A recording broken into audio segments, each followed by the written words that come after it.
llegan de otros lados operados antes o con lesiones y terminan en Buenos Aires, entonces me tocaron varios casos. Pero esos que hice con, con tornillo interferencial me fue muy bien. Y me aseguro que en la curación, si tengo que sacarle la valva, lo que fuera, está en muy buena posición. Y algunos de ellos te diría que tienen algo de movilidad. Es decir, que a mí me gusta el tornillo interferencial. Y con respecto a lo circulatorio, como el tendón en general se vasculariza por el meso, una vez que uno lo saca y lo pela como para poner en el orificio, ya ese tendón muy vascular no es.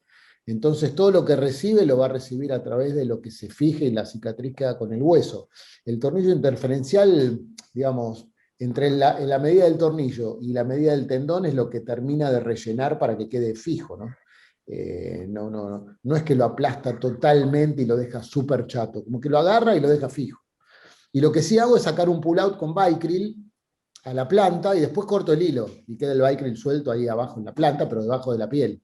Entonces, como está el tornillo, ya no joroba más. Porque si no es un lío darle tensión, queriéndolo Exacto. meter con una halste del orificio. ¿Vos, Es engorroso. vos no lo inmovilizás con yeso, Héctor? Sí, sí, sí. Le dejo Ah, 6 semanas seis en semanas. total. Y lo que le iba a Sergio preguntar a Alonso. Mac, si a vos te Ah, parece, es cuánto tiempo le deja la valva, porque siempre fue una duda para mí esa. ¿La dejo 3 meses, la dejo 6? ¿Cuánto se lo dejo? Bueno, mira, Héctor, la posición normal anatómica del pie son más o menos unos 35 grados de flexión plantar. 90 grados solamente se produce cuando el paciente está sentado o cuando está parado. Entonces, el peor momento para un paciente de estas características es cuando está dormido o está acostado, se va a dormir. Porque si duerme boca abajo tiende a perder los 90 y si duerme boca arriba el peso de la sábana lo mismo. Por lo cual le dejo durante 3 meses de inmovilización, de quita y pon para que vaya rehabilitando, pero para dormir se lo dejo durante casi te diría 4 meses más, para dormir nada más. O sea que la primera mitad del año le deja la valva para que lo use nocturna, por Sí, lo menos. Sí. sí, sí, sí. A ver. Sergio Alonso. Hola, buenas noches. ¿Se Sergio, escucha? te Sí, escuchamos Sí. bárbaro. Yo no tengo una experiencia tan grande, pero hemos hecho varios acá. Yo fui uno de los que contestó el mixto. Hago biotenodesis y le dejo el pull-out. ¿Por qué? Porque antes hacía el pull-out y tenía lo mismo que le pasaba a Alberto, que las úlceras, la necrosis en la planta del pie. Incluso lo empezamos a hacer cortando una jeringa, usando la gomita de la jeringa en vez del botón. Y empecé a hacerlo con tornillos de biotenodesis y notaba que tenía mucha pérdida de corrección. Entonces, con el botón, el combinado del botón y el tornillo biotenodesis, cortando antes el pull-out del tiempo normal que los dejaba y dejando después la fijación con el tornillo, tuve mejores respuestas. Siempre utilizando la tenodesis, ¿se entiende? Con muy poca movilidad igual. Pero generalmente a las 4 semanas le corto el pull-out y le dejo que actúe solamente el tornillo de biotenodesis. Y con eso me ha ido, creo, bastante bien en lo que, por lo Gracias, menos, satisfacción de los pacientes. gracias Sergio. Martín.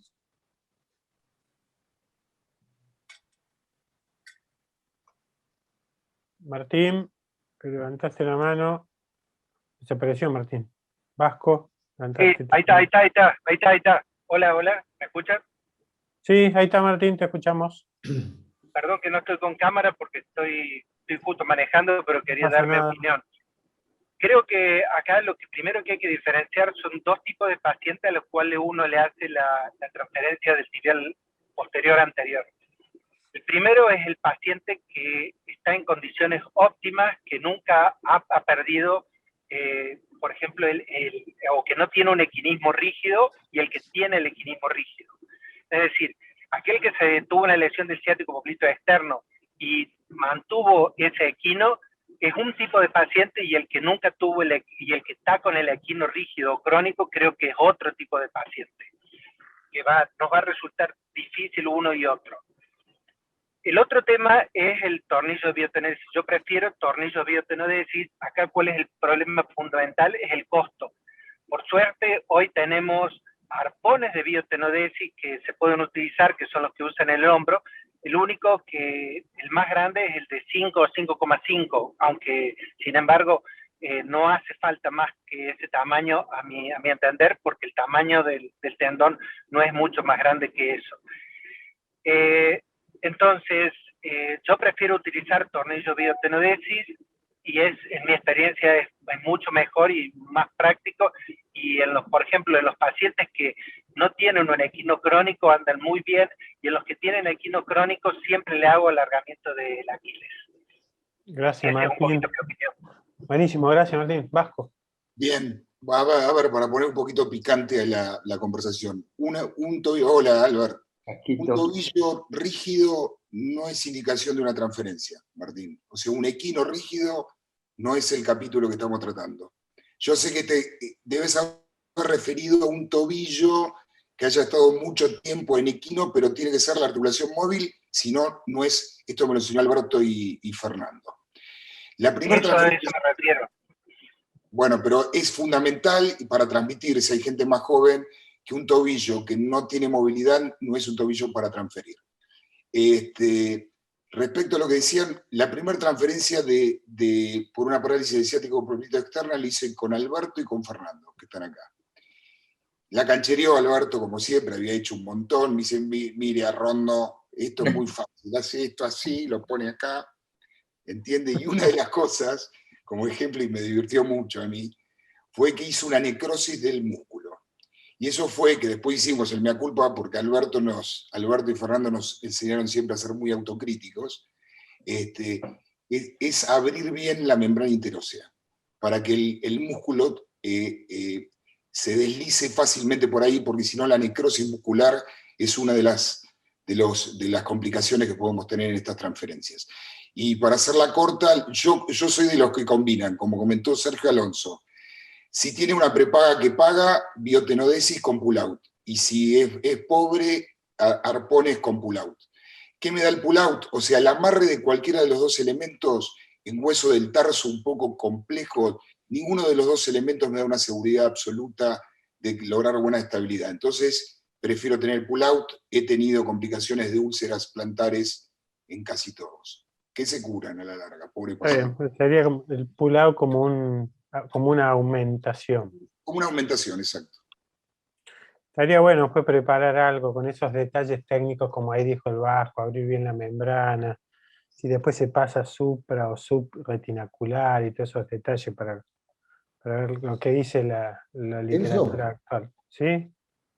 Digo, ¿por qué poner los dos métodos? Digamos, ¿alguno tuvo alguna cuestión técnica con el tornillo interferencial que no agarró porque el hueso era malo? Quizás y ahí sí pone el pull-out. Pero si es un hueso normal, digamos, ¿por qué lo doble? Digo, ¿no?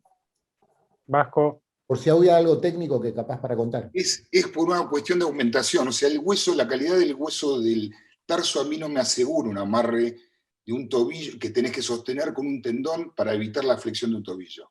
Entonces es una especie de aumentación. Es como cuando uno en una osteosíntesis le agrega un tutor monoplanar a una osteosíntesis que no está seguro de la estabilidad que te pudo haber ofrecido. Es una manera de garantizar la estabilidad de esa transferencia.